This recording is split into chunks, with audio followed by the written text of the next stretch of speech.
Hey y'all, back with another video. Something that I've just noticed in this day and age, not even just this day and age, but as I've grown up enjoying Legos, trying to get Legos for myself, but not having infinite money, right? Is I see other people who seem to not really know what to look for in a good Lego set in this day and age. Legos are, of course, getting more expensive, and so I wanted to make this just to give y'all an idea of what I look for in a Lego set to kind of maximize how much enjoyment I'll get out of it for the amount of money that I have to pay.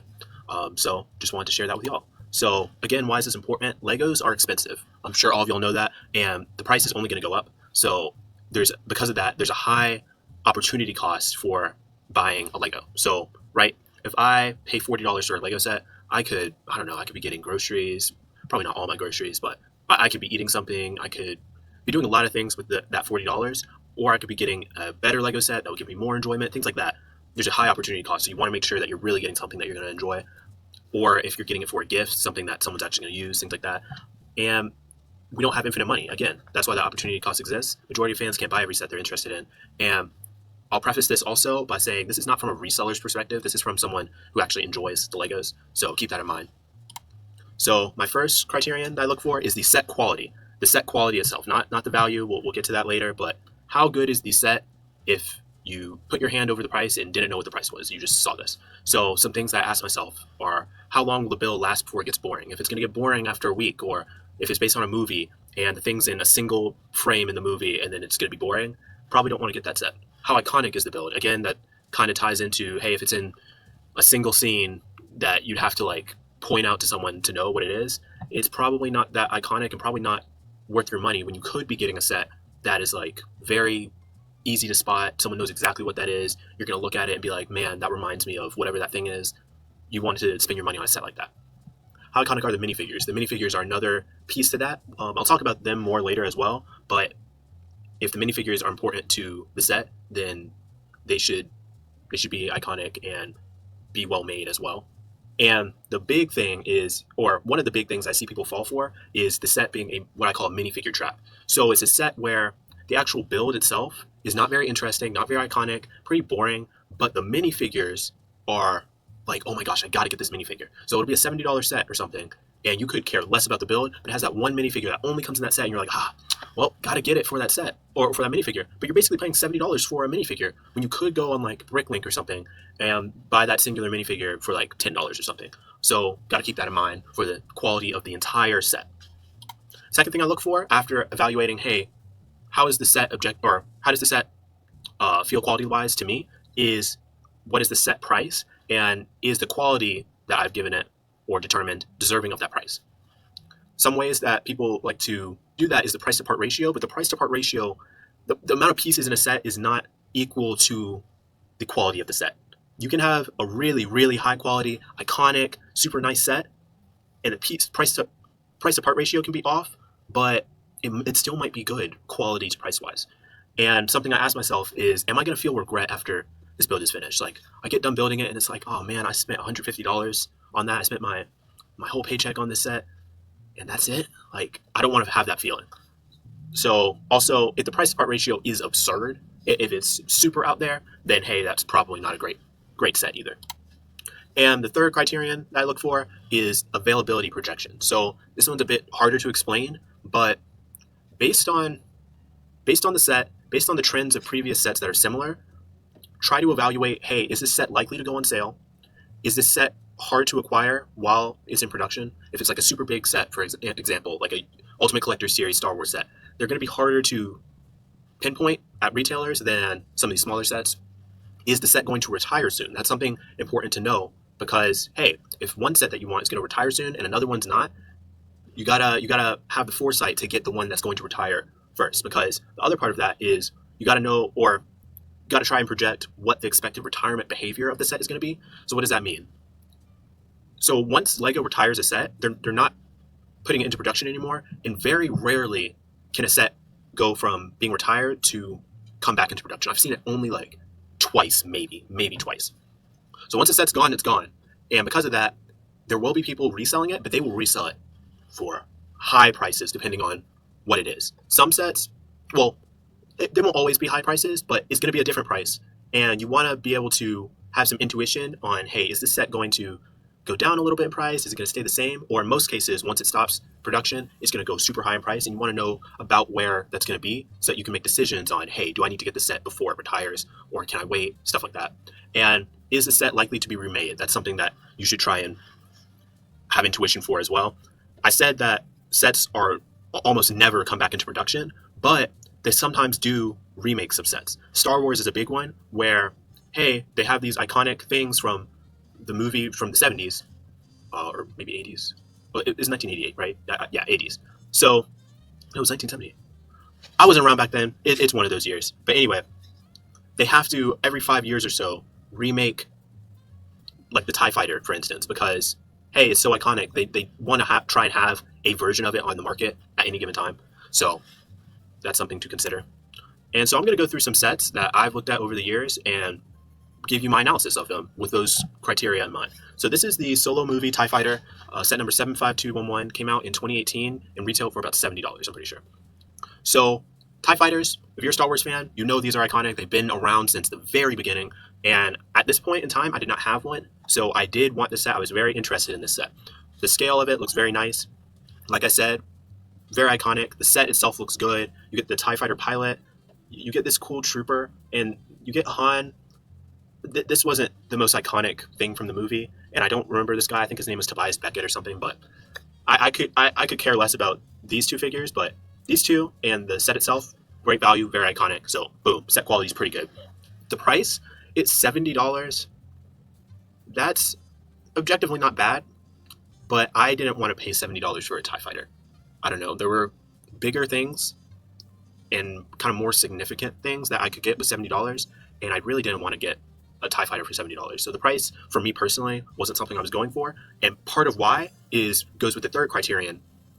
When the set retired, the price went up, right, because it was a good TIE Fighter, things like that, but I knew it was very likely that it would get remade because it's a TIE Fighter. They want to always have one on the market. So I was like, hey, might miss out on this one, but might wait 5 years and another one will probably come around. And one did. So I'm pretty sure this was 2020 when this one came out. But this is a smaller scale TIE Fighter, and I actually did get this one. It still looks very nice. It's smaller, like I said, which I actually liked because you could amass them more easily and have like hangar space for them. And I like the figures a lot more. You still get your TIE Fighter, but you just get a generic Stormtrooper, which is kind of what I wanted when I have like a generic ship to go with it. So I'm just getting a bunch of Imperial troops, which was cool. And we got this protocol droid as well, which was cool. Probably not as amassable, but definitely like this figure selection more than the other one for what this is. And this was $40, which was a lot more in my wheelhouse for what I was wanting for a TIE Fighter. I really like the set. It's still built to this day. This was not one that only lasted a week and then got thrown in the bin. This is very iconic to me. Like I said, it's a TIE Fighter. Any Star Wars fan is going to know this. Also, with the set quality, they got the color of the bullet right. It's supposed to be green. If you look at the previous one, it's actually red. That's not a big deal. You can always replace that, but that's just a small thing. The War Machine Buster, this came out with the Avengers Endgame movie, and I was so... Y'all have to know that I'm a huge Marvel fan, especially the MCU, because it was coming out when I was growing up, right? So, yeah, this movie was a cultural moment, and so I was super excited for all the Lego sets, and I saw this one, and I was like, oh man, War Machine is going to be an absolute unit in this movie. I was so excited to get this set. I think this was the first Endgame set I got. In terms of the set quality, the set itself looks really, really nice. You got like the minigun set up here, the missiles here. This looked really cool as a Hulkbuster. So much detail, stuff like that. I really liked Scott Lang's helmet in this. I think this is the best Ant-Man helmet they've ever done. They gave him hair too. Underneath War Machine's hood, you actually have him with the heads-up display, which was awesome. These Outrider minifigures come in every single set, so they kind of got boring after a while, but I actually do like the minifigure itself. But all that being said, for the set quality, what makes this set quality actually not great, well, actually pretty bad in my opinion, is this is not in the movie. This is not a thing. This is not a thing at all. They just made this up completely. And Lego usually releases their sets before the movies come out, so I did not know that this did not exist in the movie. I bought this set. I was waiting for it to come out in the movie. Super excited for this. This was not in the movie at all. And it ends up, with that knowledge actually, being a minifigure trap. Where, hey, you want to have War Machine and Ant-Man in the in-game suits, but this thing doesn't have anything to do with the movie. It's still a good build itself, but when it's marketed to be an Avengers Endgame and it's not there, that is disappointing. We also have the Benatar. This is the Guardians of the Galaxy ship in Infinity War and Endgame. This is the legacy version of it. I forget what it's called, Infinity Saga version of it. And this came out, I think, in 2021. I did get this set, and this was after Avengers Endgame and Infinity War came out. And this set, I think, is just perfect. Like, it's gorgeous. Doesn't waste a ton of pieces in the stand. The set itself, though, such nice forming. So, uh, just all the contours look incredible. This thing looks incredible on the outside. Looks great on the inside. Very posable. You got all these posing features for it. The minifigures, all of them are great. They could have more detail, I guess, on some of the legs, but that wasn't really a big deal. This Peter Quill has dual molded legs here. This set looked gorgeous to me. It was $150, which for how big it is was not a problem for me at all. I don't get a ton of sets over $100, but yeah, this one was perfectly fine for that. So great value in my opinion, and I think this one has retired by now, and I can only imagine that it's gone up significantly in price because it's just iconic. It's iconic to both Infinity War and Endgame. So yeah. Oh, this is one. If you can't tell, I am a Marvel superheroes fan. So grew up seeing a lot of these Marvel superhero sets, so I know some things about them. This Deadpool helicopter set. This hurts me to like even look at because this is probably one of the most infamous examples of how the after retirement like availability can affect the price. And to be honest, this set is kind of a minifigure trap. I think most people could care less about the helicopter. Like, it's a helicopter. There's always going to be a Lego helicopter somewhere. But even with it being a minifigure trap, back in 2012 when it came out, it was $20. So, oh well. But this was the first Lego X-Men set. I'm pretty sure that's correct. First set with X-Men. Has comic accurate Magneto, looks great. Has comic accurate Wolverine, looks great. And has Deadpool, just normal Deadpool. There has not been a plain Deadpool minifigure since then. This is the only time he's come out in a set. Came out in 2012 in a $20 set. When it retired, you never saw one of these sets again. So I don't even know off the top of my head how much the set goes for. Let me look it up. Going for $300. So yeah, that's a case where you gotta have some foresight for how likely this is to get remade and how likely it is to skyrocket in price if it doesn't come out again. Here's a Lego Minecraft one, the Llama Village. And I remember when Lego Minecraft came out in 2014, I was super excited because, I mean, hey, I'm Gen Z. We grew up with Minecraft. So I was very excited for the sets. This is one of the late stage ones. I think it came out in 2025 or 2024. And as iconic as Minecraft is to me, this set is not iconic. Like, since when in Minecraft do you stumble upon this big llama village thing? I mean, you could build it in Minecraft, but how often are you just building a random llama in Minecraft? The most iconic thing, I think, is probably, I don't even know. I guess the pillagers, but I haven't played a whole lot of Minecraft since they've put in all these updates. So I'd never really played against pillagers, and I don't know what type of villager this is with the eye patch. And so yeah, for me, even though the set looks fine, it's just not iconic for like how much stuff is there. And I'm pretty sure this was retailed for $110. So considering how not iconic and how fast this would get boring to me, for $110, this would be terrible for me personally. And I can't imagine the price going up that high if it were to retire, because I don't really think there's very much that's exclusive to this set. The crafting table set, on the other hand, I think this, again, having grown up Gen Z, grown up around Minecraft, this is one of the most iconic sets I've laid eyes on. So even though I mostly get Marvel sets, Star Wars sets, I immediately got this. I think I got it the day it came out. You got the crafting table itself, first of all, which looks perfect. It looks exactly like a crafting table in the game. You have the mini biomes, which are recognizable to me. You got like a village, you got underground, deep dark, you got just some grass and stone, an ice spikes biome, tundra. This set is so iconic. It looks like Minecraft. Someone sees this, they know exactly what it is. It retailed for $90, and yeah, this is an investment in my future enjoyment, and that's what you want your Lego sets to be, ideally. Here we have a Lego Ninjago set, the Land Bounty. This was from 2021, I believe, in season 11 of the show. And the set itself, really, really sturdy, big vehicle. Big tires. It has a really cool steering system where it'll steer using these front two wheels, like front four, I guess. And this one turns more than this one, so that you get a even turn radius. Really cool. This blade thing slices around. This whole upper deck can detach into its own jet thing. So very, very cool build in what it is, I guess. But the thing about this is it was only in the season for half the season, and I don't think they ever used it after that. I don't think it's been used since. I think they're on like what season 20 or something, and I don't think they've used this or mentioned this a single time. The minifigures, it comes with four of the ninja and Wu and stuff, which is cool. But these suits for them aren't that iconic, I would say, and these enemies not the most iconic either. And I think this retailed for $130. So again, to only be in half the season is like, is this really gonna last long before it gets boring? Nowadays, if someone had this set, I don't think they're gonna be very interested in it because Ninjago's moved long past that. And I can't imagine after it retired that the price went up that high either. The Monastery, on the other hand, this came out, I think in 2021 also. I don't remember exactly, but this was in the first wave of the Ninjago Legacy sets. What's Ninjago Legacy? It's where they go back and remake sets from back in the early parts of the show. So they're trying to remake the most iconic points in the series. And this Monastery, this was the ninja's first base for 1.5 seasons. And these, even though I guess technically it lasted about as long as this thing, this was their first base. This was where they all met each other, where they trained together, where they first became the ninja.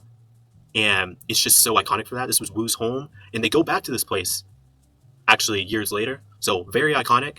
It retailed for $80 and also had 1,000 pieces, all 6 ninja. Wu in his like original, one of his original fits from back in the day, one of these original skeletons. This was so nostalgic for me as someone who grew up watching Ninjago. This set was perfect. I don't get a whole lot of Ninjago sets because, like I said, hey, after the season ends, whatever vehicle that was is kind of never used again. But this is iconic. Great price to quality ratio. So great set in my opinion. We got the Flower Wall, which either came out or is coming out soon. Retails for $90. I'm sorry the picture is so grainy. I don't know why it's like that. But most of these botanical sets, they're for display, right? So you buy them like a piece of decoration in your house. So they're going to last a while. You're going to get enjoyment from them as long as you have them built. And for that reason, I think they're a really great investment in your own enjoyment and your general house's look. I think they're great. I don't have a complaint with almost any botanical set, even the ones that I think are slightly overpriced for like the amount of pieces and volume that you're getting. It's just such a long-term investment that I think it breaks even in terms of how much enjoyment and value you're getting out of them. We got the NASA Artemis rocket. This one is $60. Very iconic in my opinion because it depicts like a real life rocket, like one that NASA has actually launched. And then also it has this really cool feature where you can have it lift off and have the things detach. Just a lot going on in this set for $60. Great display piece. And yeah, I think when this thing retires, it'll also be very sought after because of how well it's put together. Privet Drive Escape from Harry Potter. I'm not a Harry Potter fan, but I've seen enough of the movies and just have lived long enough to know exactly what this is. This is very iconic. Even though it's a small set, I know exactly that this is Harry Potter. They're escaping from, I think this is aunt and uncle's house. You got Hagrid. I think these are, ooh, no, the Harry Potter fans are going to like crucify me. I think these are Death Eaters. I don't know. I don't really appreciate that this build is kind of not worthless. I don't want to say worthless, but it's not iconic and it's going to get boring fast. I can imagine this going in the bin pretty quickly. Whoops. But the rest of the set, very iconic. It's $20. I think it could have been $15 if they got rid of this. But again, pretty good for the price. You know exactly what it is immediately after seeing it. We also have Knuckles and Silver. This set I don't think has come out yet, but it's one of those Sonic Racing ones that they're coming out with soon. And I grew up playing the Sonic Racing game on the iPad. Yeah, I guess I was an iPad kid. So this is iconic to me, the build and the characters. But for a lot of people, I think this will be a minifigure trap because they've never come out with Silver before. So a lot of people are going to just want to, oh man, Silver has aura. I'm going to buy this set just for Silver. And I would not do that because I think it's likely that you wait a year, there's going to be another set with a different build that you would probably find more value from, that'll come with silver. And if they don't, just buy him individually on Bricklink. If you don't want this entire build, then you're really wasting your money, in my opinion. You can get Knuckles in almost any set nowadays. Yeah, so don't waste your money if you don't really like the whole build. We got the Dino Jet from, I think this is, I think called Lego Dreams or something. I don't know what this team is about. I don't know who these guys are, what the lore is, what's going on. This thing just looks cool. This thing, the set itself looks fire. It's $100, 1,000 pieces. That's pretty ideal price to part ratio, and it's a cool Dino Jet. So, yeah, I personally probably wouldn't get it because there are more iconic things to me. But this is just an example of a great build. Yeah, so there's that. There's this Lego Friends house, Leon's house, and retails for, I believe, $70 and comes with close to 1,000 pieces. So really crushing that price to part ratio. And I think Lego Friends has done a good job over the years of not just like this passes as a house, even outside of Lego Friends. It's not just the whole thing is pink and hotter pink. So, okay, it's obviously Lego Friends and the house can't be used for anything else. I think that Lego Friends has done a good job of, it still has the pink accents and things, but it's not to the point where you can't even take this seriously as a house. And as a house, I think it is great. You got your mailbox. Inside, you have good interior space. You got this cool skate rink area. I think this is a great set. If I expand my city and want more housing infrastructure, honestly, Lego Friends is where I have to go because Lego City doesn't make houses. They don't. So, yeah, and these houses look great. We got the Upside Down. This is another set that, if you've seen my Stranger Things reviews, very iconic set. You got the Demogorgon. You got them from like the early seasons: Hopper, Joyce, Mike, 11, Lucas, Dustin, and Will. This set is super unique also in that it's like mirrored and you can flip it one side or the other. This is just a great set. Retail for $200, and the price has gone way up since it's been retired. So wish I had gotten this one when it came out, but yeah, amazing set. Oh, I'm sorry, this is so grainy also. This is the Lord of the Rings Rivendell set. This is like one of the bigger sets. I want to get some big set examples as well.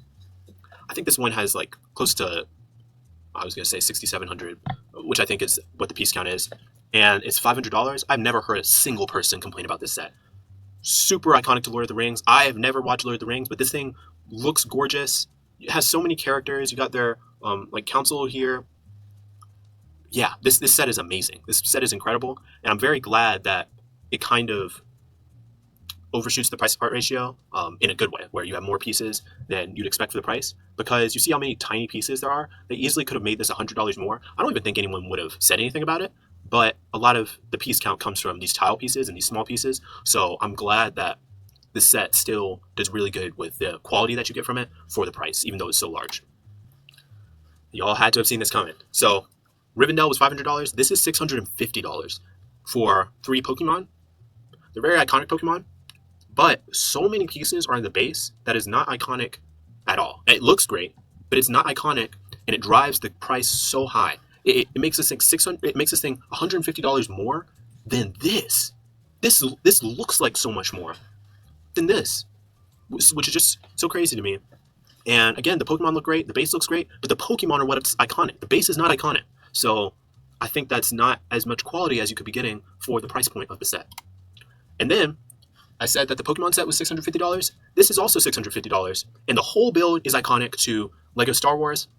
And the build being this big is such a big appeal to fans that are wanting to get this set. It's the Venator class cruiser from the Republic era. And this thing looks amazing. Like I said, it's $650, but people are going to want to pay that because it's so big and sleek and just looks amazing. I think that this was kind of a funny scenario because it came with these 2 very sought-after figures of Captain Rex. Captain Rex had not come out for over a decade at this point, so people wanted this minifigure. And we also got Admiral Yurlin, who is the person that actually narrates all of Star Wars The Clone Wars. So these minifigures were also a big part of the set's value. But I think like 6 months later, they came out with a $10 set with this exact same Captain Rex figure. So I actually have Captain Rex without getting the set, but that's a minor thing. The set value for the set is just incredible. So yeah, those are things I look for in a Lego set in 2026 in this modern age to get as much quality and value out of the set for what I'm paying for and not missing out on any sets because they've retired. Let me know what y'all think. I'm sure some of y'all will disagree with some of my takes on these individual sets, but yeah, just want to help y'all out any way I can. If you appreciate it, I would appreciate if you like and subscribe, and I'll catch you in the next video. Thank you so much.